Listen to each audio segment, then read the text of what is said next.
সবাই তো সবভাবে ইলিশ মাছ রান্না করে খাইছেন খান। তো আজকে আমি যেমনি রান্না করবো এমনি কে কে খান বা খাইছেন একটু বলবেন।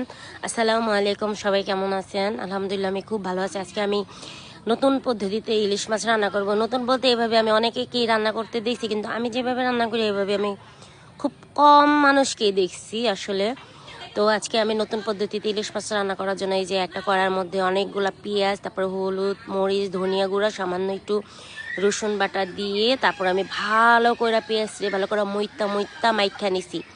মাখার পরে সাথে এরপর সরষের তেল দিছি, দিয়ে মাইখা পরে আবার এই যে ইলিশ মাছ আগে থেকে কাইটা ধুয়ে লবণ লাগানো ছিল এটা আবার এর মধ্যে ভালো করে দিয়ে মাখাই নিব সুন্দর করে, মানে যত সবগুলো মাছে যাতে মশলা ঢুকে ওরকম করে মাইখা নিব। তারপরে যে কয়েকটা কাঁচামরিচ আবার একটু সরষের তেল দিয়ে আমি এই মাছটা প্রায় 30 মিনিটের জন্য রাখিয়ে দিলাম। এর ফাঁকে আবার ভাতে চাল দিয়ে দিতেছি।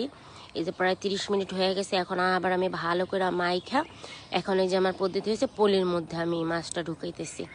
পলির মধ্যে সুন্দর করে মাছটা ঢুকাইয়া নিতেছি। এমন করে গিটটা দিতে হইব যাতে মাছটা কোনোভাবে পানি না ঢুকা যায় আর বের না যেতে হয়ে যায়। তারপর আমি 2টা পলির মধ্যে এরকম করে ঢুকাইয়া গিট্টু দিয়ে নিছি। তারপর একটা বড় পাতিলে পানি দিয়ে পানি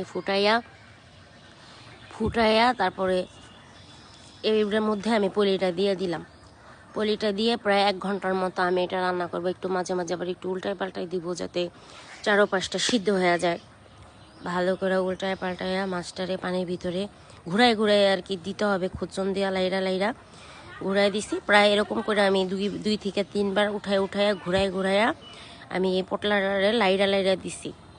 লাইরা দেওয়ানোর পরে প্রায় 1 ঘন্টার উপর 1 ঘন্টা 20 মিনিটের মতো এটা আমরা লাকড়ির চুলায় জাল দিছি।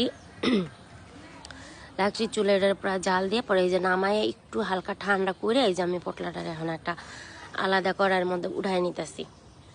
উঠাই একটু হালকা ঠান্ডা হলে আর কি এটা ঢালবো। এই যে উঠাইয়া নিছি।